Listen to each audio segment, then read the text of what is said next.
Posiblemente habrás escuchado el término hidroimpresión, impresión hidrográfica, impresión por inmersión o por transferencia de agua. Si ninguno de estos términos te resulta familiar, puedes apelar a esta secuencia para identificar de qué se habla.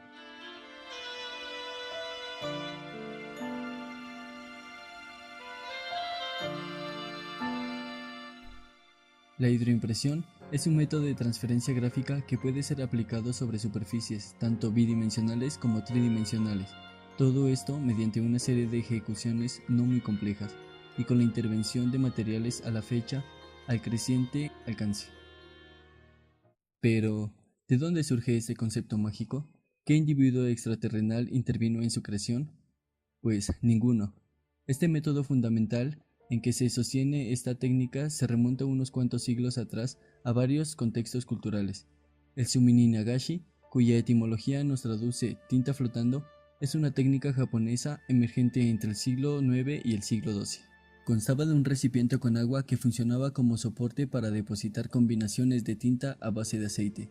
Estas serían distorsionadas con la ayuda de abanicos, formando así llamativos patrones en ocasiones similares al humo.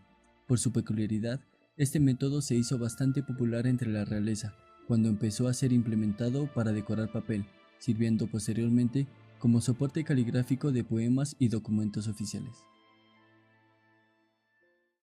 Tras la creciente implementación del sumini nagashi, este llegaría hasta Turquía, conociendo así un auge estético cargado con nuevas combinaciones cromáticas, que pese a su palidez predispondrían de una mayor gama que la vista de la estética japonesa.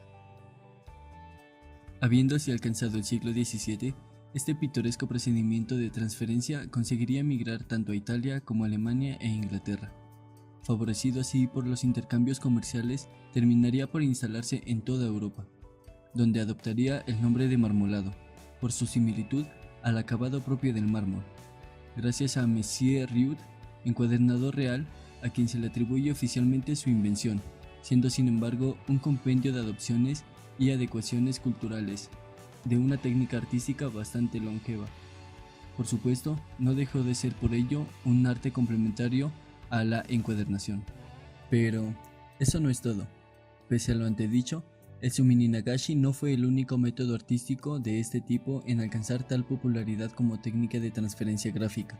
El ebru, por su etimología tanto de la raíz persa ebri, que significa nublado, como en la palabra chagatai ebru, que significa superficie de agua, en síntesis, nube sobre agua, surge según se cree en Turkmenistán, alrededor del siglo IX, pese que esta puede registrarse solo a partir del año 1554 en su pieza más antigua conocida. Se cree que se ejecutaba en academias imperiales del palacio, aunque se extendería paulatinamente en toda Anatolia. Su ejecución se dispone sobre una superficie de agua, en este caso previamente preparada con bilis de ganado. Tras su contacto con los europeos, el ebru pasó a denominarse marmolado, por su similitud a la apariencia de este, siendo para la época un muy probable concepto artístico sintético, entre su evolución turca y japonesa. Posteriormente, el marmolado como tal, presente en Europa tras su implementación oficial, se conservaría a través del tiempo recurriendo a su simple ejecución hasta nuestros días, depurando su funcionamiento hasta alcanzar el suerte o marmolado contemporáneo, utilizándola en personalización para diversos objetos, tales como instrumentos musicales, calzado e incluso en campos como el manicure y sobre el papel. Los materiales que se implementan pueden variar de acuerdo al sustrato o superficie sobre la que se procede, pudiendo ser tintes, pigmentos o esmaltes, en el caso de manicure, con los cuales se construyen diversos patrones y figuras. También es necesario para llevarse a cabo un recipiente, agua y bórax. Ahora bien, estarás preguntándote para este momento, ¿qué tiene que ver una técnica ancestral japonesa y su reencuentro histórico evolutivo con la hidroimpresión? Pues nada, solo decidimos ponerlo porque resultaba atractivo. Está bien, es una broma. Como es bien sabido, la cultura japonesa contemporánea es muy conocida por reciclar antiguos conceptos culturales e implementarlos en nuevas ramas investigativas, pues este caso es prueba de ello. Sus primeras referencias datan del año 1977, gracias a un artefacto de impresión creado por Motoyasu Nakanishi. De su patente reza la idea sobre una película delgada impresa que posteriormente se deposita sobre una superficie líquida, en la cual flota. Pero este no se detendría ahí. Una vez culminó su máquina, se dispondría a patentar el método de lo que hoy se conoce como hidroimpresión, postulándose como un inventor de la técnica, depurando cada aspecto con el paulatino transcurrir del tiempo, hasta proveer la actual impresión hidrográfica que no solo se extendió en Japón, sino también en Europa y América. Actualmente, este método de transferencia gráfica en creciente afinidad en múltiples ramas del mercado contemporáneo contempla una amplia gama de sustratos o superficies sobre los cuales se lleva a cabo, tanto bidimensionales como mayormente tridimensionales. Su funcionamiento mantiene el concepto de sus antepasados, empleando por tal uno de los componentes químicos y solventes orgánicos más abundantes y frecuentes hallados generalmente en estado líquido, conocido formalmente como H2O o agua. Como término formal, hidrografía y sus consecuentes variantes suceden del prefijo griego hidro, que significa agua, y del sufijo grafía, escrito o descripción.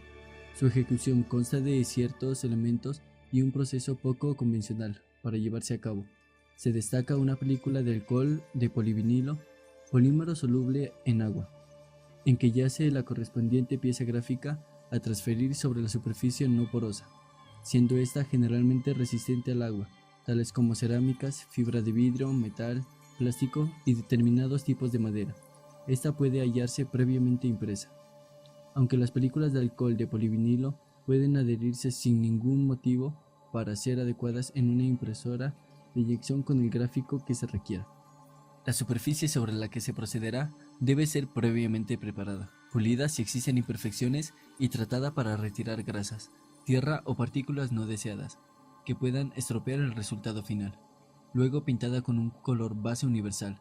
Si el material en que se procede es madera o plástico, sobre la superficie se aplica un promotor de adherencia. Si la superficie es ferrosa o metálica, no es necesario. Posteriormente, se aplica una base de color que definirá el tono predominante de la impresión. Tal posee cualidades que facilitan la adherencia de los gráficos.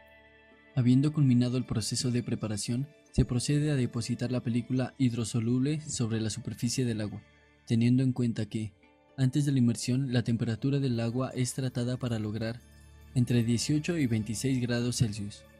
La película es depositada con la parte impresa hacia arriba, mientras se retira cualquier burbuja de aire existente con cuidado haciendo uso de los dedos. El tiempo de humedecimiento puede ir desde 1 minuto hasta 1 minuto y medio, dependiendo el grosor de la película. Acto seguido es atomizar con un activador, componente químico, para disolverle, logrando así que la película cubra cabalmente y se fije a la superficie. A continuación, la pieza es sumergida a través de la capa de tinta flotante. La presión del agua permitirá que la tinta y el respaldo del alcohol de polivinilo se adhieran alrededor de la superficie, en esta pieza. Esta adhesión sucede gracias al activador, cual suaviza la capa base en la superficie y permite que la tinta pueda unirse a esta. Culminando todo el proceso anterior, la pieza es extraída con cuidado, permitiéndole escurrir excedentes de agua. Una vez en el exterior, se retiran los residuos adhesivos, con ayuda de más agua, en este caso ameritando predisposición a su volumen, por sobre su presión. La temperatura del agua, para este caso, varía entre 48 y 52 grados Celsius. Este lavado dura alrededor de 5 minutos. Habiendo culminado la pieza, emprende un proceso de secado, que puede llevarse a cabo tanto al aire libre como en una sala especializada, mediante lámparas de calor infrarrojo y secadores de circulación. Para finalizar, sobre la superficie impresa se aplica 1 o 2 capas de barniz, según corresponda al posible uso de esta. Y tras el secado, esta pieza se encuentra terminada y lista para ser usada. Quizás pueda parecer dispendioso, sin embargo en el acto puede llegar a ser mucho menos complicado. Después de todo, lo que se describe es bastante poco en comparación a ese largo recorrido, padecido desde el Sumininagashi, transmigrando al Ebru, culminando el marmolado y conllevando unos cuantos años de investigación para que Motoyasu Nakanishi pudiera perfeccionar la técnica. Visto en retrospectiva, la hidroimpresión es la parte más sencilla, quizás con el paso del tiempo culmine su depuración, pues hace unos cuantos siglos el Sumini Nagashi era lo que este método es hoy en día. Muchas gracias por ver este video y adiós.